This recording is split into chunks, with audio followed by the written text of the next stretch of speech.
Imagine yourself in a place where there is loud, eclectic music playing in the background, machines making dentist drill-like buzzing noises, people injecting foreign objects into you. Where are you? And many of you probably thought I was talking about being on the streets in an urban city doping up on drugs. Would you ever stop to think about the sound in the tattoo shop, or what is happening to people out there getting tattoos? I'm sure everyone here has seen or knows somebody with a tattoo. Well, today I want to share what I've learned about the history of tattoos and their significance to people around the world. Also, I want you to take with the in-depth meaning of persona of body art further away from the stereotypes that follow them. First, I will discuss how tattoos in different cultures and then how tattoos are created. Tattooing is one of the oldest art forms. These designs display status, ranking, religious beliefs, competence, declaration of love, sometimes are displayed as punishment. Many people believe that tattooing is relatively new, that it has just flourished over the last hundreds of years, but they are mistaken. Tattooing is one of the ancient art which different groups around the world have been affected by. Tattooing has different meanings to everyone, but one thing is for sure, this art form is permanent. In 1991, archaeologists found the ancient frozen tattooed human that with carbon dating showed that the mummified version human is 5,200 years old. Did you guys catch that? Thousands of years old, not hundreds as many assume or perceive it to be. They named this mummy Iceman. They found Iceman in the Alps that border Austria and Italy. The ancient mummy has 57 tattoos that appear to have some correlation in terms of their location for treatment of arthritis in the ankles, knees, and lower back, according to the Australian Museum.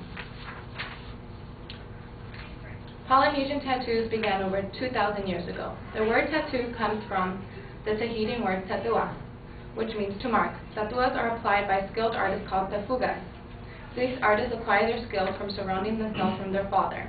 Before the tafuga actually tattoos anybody, he must spend many hours practicing.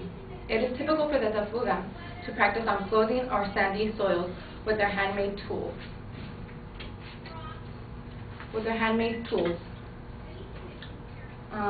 Since they cannot practice on humans until well-skilled, the Samoan tools are made from sharpened boar's bones-like teeth fixed firmly on a segment of turtle shells onto a wooden handle. The tattooing tool looks like a comb called an ua. A ceremonial tradition that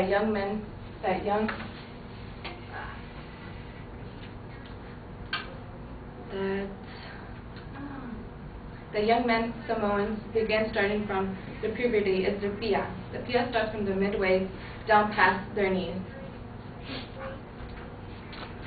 Push the PC button. PC mute? No.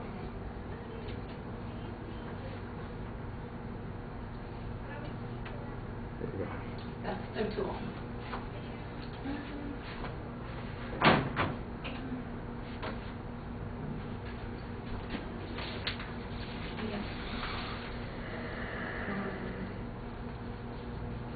That is the pia, from their midwaist down to their knee.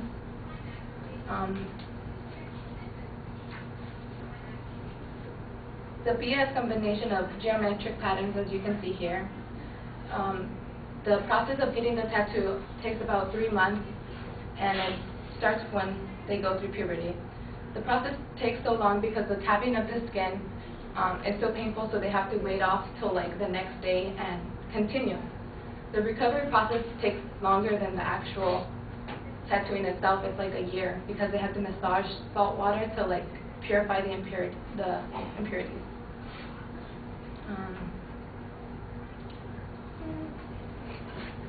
We can see there. The females also get tattoos, but theirs are called malu. Malu covers less area of the pia, as we can see. Different locations such as the legs and thighs and hands, not so much work on them. The tattoo artists of the Samoan culture would like to say a verse that would go by. Your necklace may break, your foul tree may burst, but my tattooing is indestructible. It is an everlasting gem, that when you take with you, you will take to your grave. Now I move on to the Maori people. The people of New Zealand are the Maori. Maori's people traditional art form is called tamoko. The tamoko is created by the chiseling motion of the upper toes bone, as we can see here. The moko was worn by both men and women. The tamoko is a full face marking and also on the buttocks. The female's tamoko is around the chin and lip and shoulders. The tamoko reflects the ranking among their fellow peers, with lines of distinct and tribal hardship. The Moorish people were able to actually copy their full face markings as their signature, so everybody would have their own personal signature. In the 19th century, the Europeans came and had contact with the Maori people. The Europeans came with guns and ammunition, and the Maori people wanted to trade with them. But the Europeans didn't have, the Maori people didn't have anything that the Europeans had, so they would actually cut off the heads of other enemy groups of the Maori people and give them to the Europeans, according to vanishing tattoos. Now for the tattoos in America that we see today. The first tattoo gun was created by Samuel O'Reilly in 1981. Riley improved upon Thomas Edison's machine because it was not functioning as needed. The tattoo machine works by moving of the needle up and down to penetrate the skin. The needle penetrates the skin from 500 to 3,000 times per minute, depositing 1/8 of an inch of ink into the skin, at least 1999. But when we look at somebody's tattoo, we are looking at it through the epidermis, but the ink is in the dermis. The dermis cells are more stable to hold the tattoo ink well.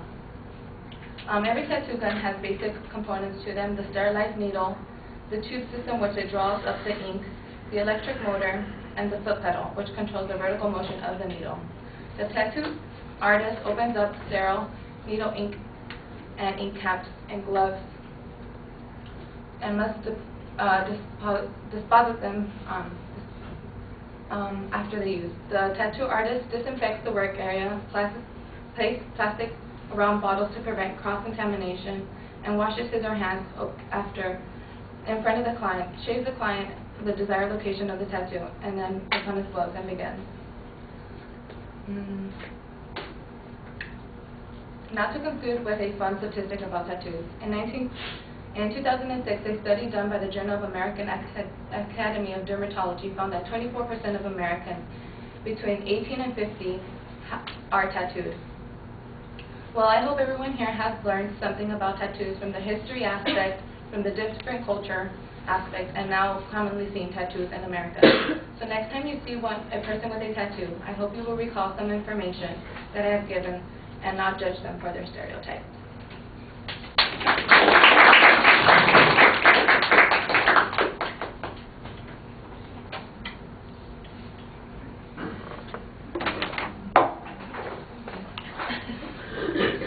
Eunice, what did you think?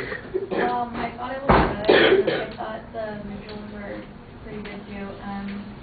The transitions were pretty good too, and yeah, I liked it. It was very interesting.